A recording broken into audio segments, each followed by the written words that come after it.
Sueta, soy licenciada en psicopedagogía. Para hablar de las dificultades de aprendizaje, hay que tener mucho en cuenta la diferencia entre el trastorno de aprendizaje y dificultades de aprendizaje, ya que son dos términos muy diferentes. El trastorno de aprendizaje es un orden neurobiológico en los cuales aquí abarca el factor genético, también el factor perinatal, postnatal de la mujer. Y también puede existir que esto dure toda la vida. Mientras que las dificultades de aprendizaje están ligadas tanto a factores psicológicos, familiares, sociales, económicos y educativos del niño.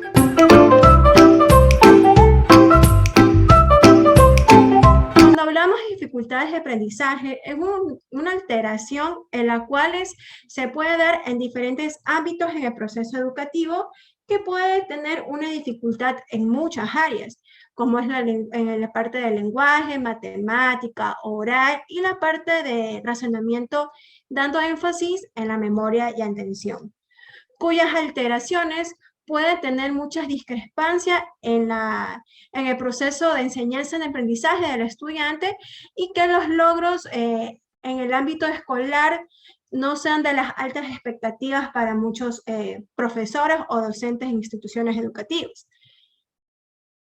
También, al hablar de dificultades de aprendizaje, también podemos enfatizar en déficits sensoriales, motores, un retraso escolar y también alteraciones emocionales y factores culturales. Vamos aquí también a hablar sobre cuáles son las dificultades de aprendizaje más comunes en la enseñanza de aprendizaje de los niños. Bueno, la dislexia. ¿Qué es la dislexia? La dislexia es una dificultad al momento del niño en tener un proceso de lectura. También tenemos la disotografía, que es una dificultad que el niño tiene al momento de realizar procesos de dictados, escritura, en sí, dando énfasis en su ortografía. La disgrafía es en sí la dificultad para poder escribir. Muchos casos se puede evidenciar cuando el niño está en un proceso al momento de realizar dictados o realizar oraciones, tienen dificultad en poder reconocer algunos fonemas. Bueno, y en la actualidad que hemos podido evidenciar en lo que son en la educación virtual, las dificultades de aprendizaje han incrementado últimamente, ya que el monitoreo en las clases no han sido enfatizadas por un adulto en los niños. Han llegado muchos casos en el trabajo, en el centro donde yo trabajo, que hay niños que la verdad no tienen una supervisión de un adulto al momento de realizar sus clases virtuales, indicando que el niño está 5 o 6 horas en las clases virtuales y muchas veces esto puede causar un retraso escolar y un bajo rendimiento escolar en los niños. Por lo cual las dificultades de aprendizaje abarca últimamente en esta educación virtual. Esta educación virtual ha tenido sus pros y contras. Los pros es que están en la comodidad de su casa, pero nos podemos dar cuenta que no todos los niños tienen acceso a una educación virtual, a una laptop, a una computadora o a un teléfono, por las cuales aquí puede haber un bajo rendimiento en los niños. Y esto también está enfatizado en una dificultad de aprendizaje.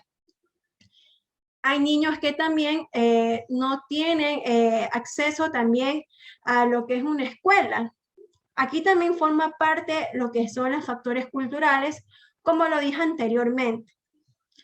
Bueno, también podemos hablar lo que son las dificultades de aprendizaje. Últimamente hay casos de dislexia, de disgrafía, de discalculia, que no sabemos cómo actuar en casa. Bueno, yo traje algunas actividades, las cuales podemos realizarles en casa y con reciclajes.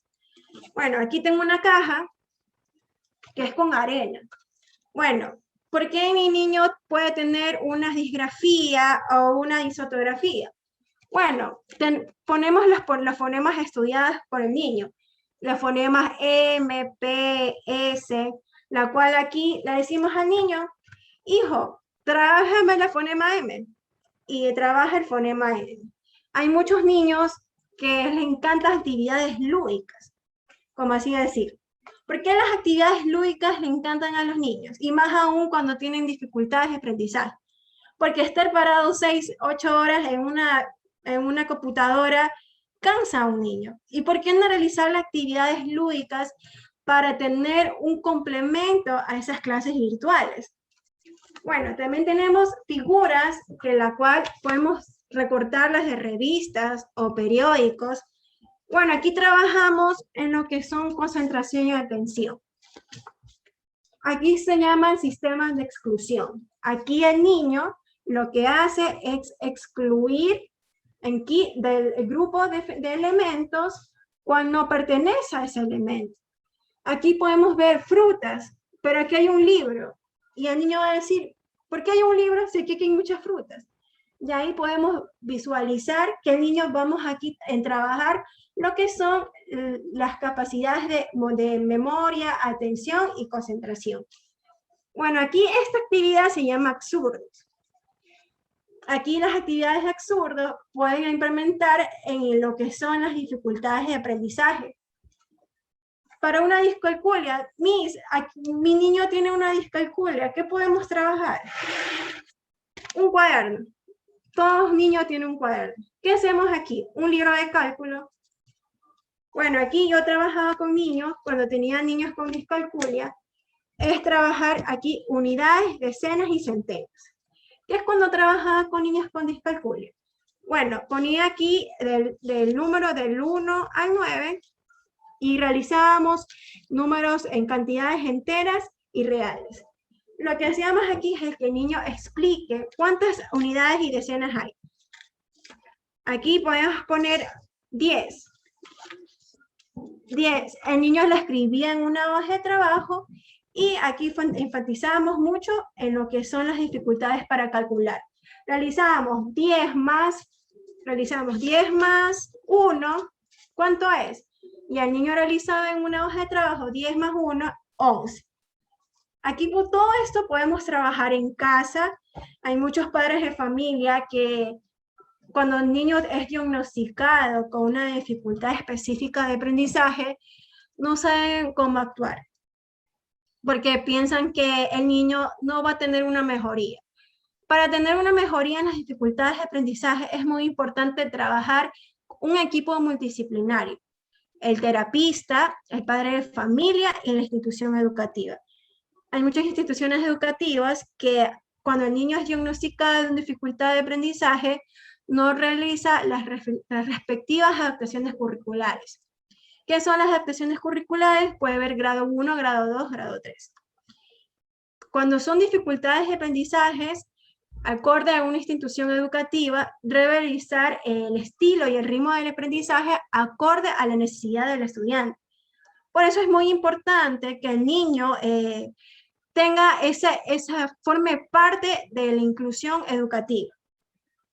Y que el padre de familia forme parte también cuando el niño sea diagnosticado con una dislexia, disgrafía, discalculia o una disortografía. Ojo, aquí tenemos que hablar que las dificultades de aprendizaje son de 5 a 7 años. ¿Por qué no se puede realizarlo antes? Porque el niño no realizó un proceso madurativo no realizó un proceso de escolarización. Nos podemos evidenciar en el ámbito de lectura, escritura y matemática. Por eso es muy importante que el niño, al momento de ser diagnosticado con una dificultad de aprendizaje, sea a partir de los 5 a 7 años de edad. ¿Por qué? Porque está en un inicio de escolarización, está en una educación primaria. Y cuando se detecta después de unos 9 a 10 años, sí vamos a tener una mejoría. Pero es muy importante ver los principios síntomas de las dificultades de aprendizaje. ¿Cuáles son los primeros síntomas para poder ver en nuestros niños que el niño puede tener una dificultad de aprendizaje? Un bajo autoestima, el niño tiene un rechazo escolar, vemos que no tiene un proceso de lectoescritura acorde a otros niños, En la matemática tiene problemas en las operaciones matemáticas simples, como una suma, una resta, no realiza números ascendentes o descendentes. La parte social también forma parte de las dificultades de aprendizaje. Podemos ver aislamiento, baja autoestima, ansiedad, depresión, porque la parte social forma parte de la dificultad de aprendizaje en la actualidad. La educación virtual, las instituciones educativas abarcan muchas de tareas, deberes, y la verdad esto enfatiza mucho a los niños, las cuales aquí puede haber un rechazo escolar y esto forma también parte de lo que son las dificultades de aprendizaje. Y bueno, en conclusión, ¿cómo podemos decir que mi hijo puede tener una dificultad de aprendizaje? Es muy importante darnos cuenta los primeros síntomas. Es importante también que el niño, al momento de trabajar con la terapeuta, con la psicopedagoga, la psicóloga, trabajar padre de familia, y este conjunto podemos realizar que el niño tenga una mejoría en su enseñanza de aprendizaje. Es importante también que al momento de ser diagnosticado dificultades de aprendizaje, trabajar conjunto a conjunto, realizar hábitos de lectura, realizar hábitos que también en la casa sea esas actividades lúdicas, esas actividades en casa sean de manera constante, para que tenga una manera positiva, algo positivo en el bienestar del estudiante, ya sea en el ámbito de aprendizaje, en el ámbito en casa, en el ámbito social, afectivo, en el ámbito cultural. Al final creo que mencionó un poco los errores que pueden cometer los padres de familia al momento de abordar una dificultad de aprendizaje. Pero me gustaría saber un poco más desde su experiencia con todos los casos que ha abordado, ¿cuáles serían los casos más comunes de los errores que cometen los padres al momento de acompañar los problemas de aprendizaje que pueden tener sus hijos? La comparación con otros niños de su edad. Muchos padres se dejan llevar por los comentarios de otras personas, ya sean de allegados o sean de amigos. Es decir, no, es que mi hijo a los 8 años hizo esto, pero veo que mi otro hijo a los 8 años no está haciendo lo mismo. Recordemos que cada niño es un estilo, un ritmo de aprendizaje. A pesar de que sean hermanos, primos, no van a tener el mismo estilo de aprendizaje. Y estos son unos errores más comunes que he podido evidenciar en los casos que he podido escogerlos o llevarlo a cabo en mis estudios. Y es muy importante también esto, no dejarse llevar de los comentarios de los demás. Si vemos que nuestros hijos, ya vemos que los niños tienen unas características que no vemos, como decirlos, que no están acorde a su edad, vayamos a un centro, vayamos a un centro de desarrollo integral, porque es muy importante que estas dificultades de aprendizajes sean vistas de manera temprana. ¿Qué nos recomendarías a nosotros docentes para atender un caso, ¿no? Algo tal vez un poco general, porque yo sé que cada caso es diferente, pero algo tal vez general, quizás en cómo yo acceder al estudiante, a este niño que necesita, ¿no? Una atención diferenciada con respecto a sus compañeros.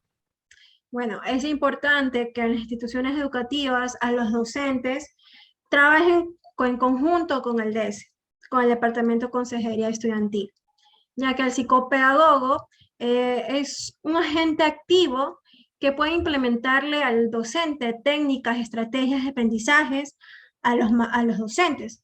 ¿Cómo trabajar con un niño ahorita en las clases virtuales y llegar al niño acorde a su necesidad? Es muy importante utilizar, como dije, plataformas, Classroom, Kahoot, Kiss, que son aplicaciones que la verdad son lúdicas, pero son lúdicas a su manera, o sea, la tecnología.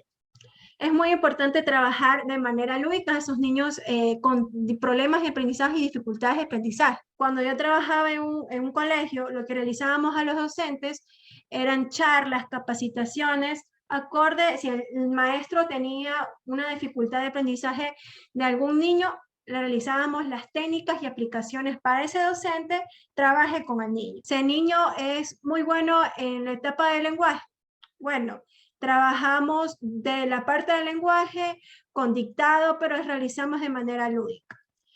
Es que el niño aquí tiene una dislexia. ¿Cómo podemos trabajar en la dislexia? Bueno, trabajar de cuento, actividades lúdicas. Bueno, te voy a repetir una pregunta que estuvimos comentando fuera, ¿no? de la entrevista, pero la voy a repetir para que la escuchen, ¿no? Como te dije, yo soy ingeniero y obviamente por eso me ha tocado estudiar a grandes personajes de la historia, que si hoy yo lo pongo en el análisis de todas estas dificultades y trastornos, ellos lo tienen, ¿no? Según lo que se cuenta de ellos, por ejemplo, podemos marcar a Leonardo da Vinci como una persona con TDAH, ¿no? Muy disperso el hombre, ¿no? Es una cosa en otra, en otra, en otra. Lo mismo va a pasar con Einstein, de hecho lo consideraban un vago y retrasado, ¿no? Retraído. En todos los lugares donde pisaba, él era muy distraído, ¿no? No le importaba mucho lo que se daba en clase. Por otro lado, a Isaac Newton se lo puede catalogar como una persona con esquizofrenia, ¿no? Entonces, y bueno, recalco aquí un poquito que dentro del ámbito social de estas personas, sobre todo, por ejemplo, Isaac Newton, si eran rechazados tanto por su familia, no tuvieron una familia recontra disfuncional, y por otro lado, pues la sociedad no los quería por el mismo hecho de ser tan diferentes, ¿no? Al común de las personas.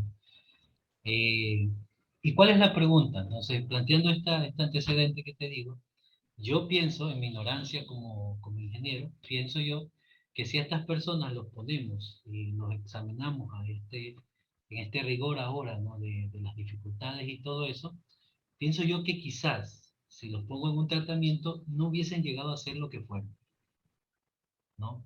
No hubiesen llegado a ser lo que fueron. Pienso yo que es muy bueno que hayan nacido en otra época, cuando no se hablaba de esto, porque si no, y quizás no hubiésemos tenido el avance técnico y científico que tenemos hasta el día de hoy, porque estos hombres no hubiesen existido como tal, como las personas que son, y los recordamos así, ¿no? Eh, entonces, ¿qué me puedes decir con respecto a eso, no? Si tal vez por encasillar a un niño en este aspecto, con su dificultad, estamos de alguna manera sesgando que él no pueda desarrollar todo el potencial que él tenga, ¿no? Entonces, esa sería a mí siempre mi preocupación, porque me pongo a pensar en estos hombres ilustres y digo, qué bueno que no había todo esto, porque si no había, a lo mejor no hubiese sido el recordado Einstein, que ¿quién no conoce a ese hombre? Aunque no te hayan gustado la física, la química, la matemática, es impensable que alguien no lo conozca. Para trabajar con un niño de dificultad de aprendizaje es muy importante darnos en cuenta las potencialidades y las virtudes positivas de ese niño. Si ese niño es bueno en matemática, abarcamos el lenguaje que no es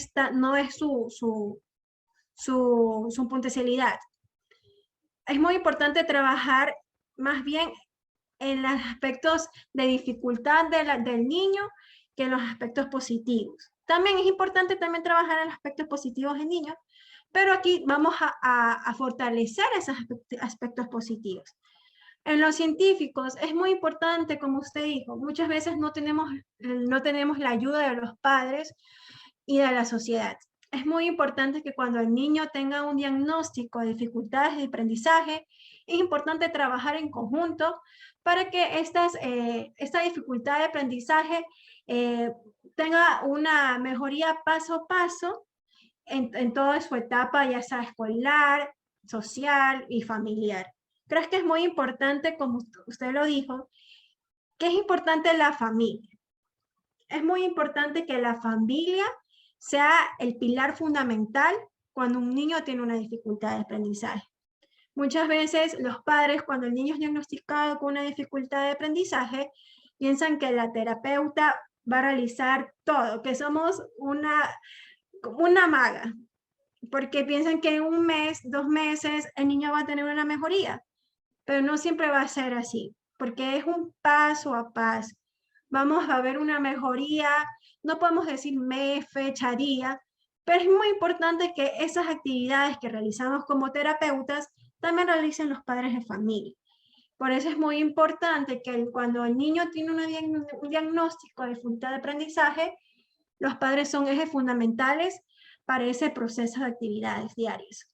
Aquí yo quiero agregar algo a lo que comentaba un poco Viviana en torno a la pregunta que tú planteas, Gabriel, y es que, siendo muy sinceros, dentro de las instituciones en la actualidad no están todos los profesionales que deberían estar implícitos para poder determinar, primero, cuál es la problemática y segundo, cómo se debe abordar dicha problemática.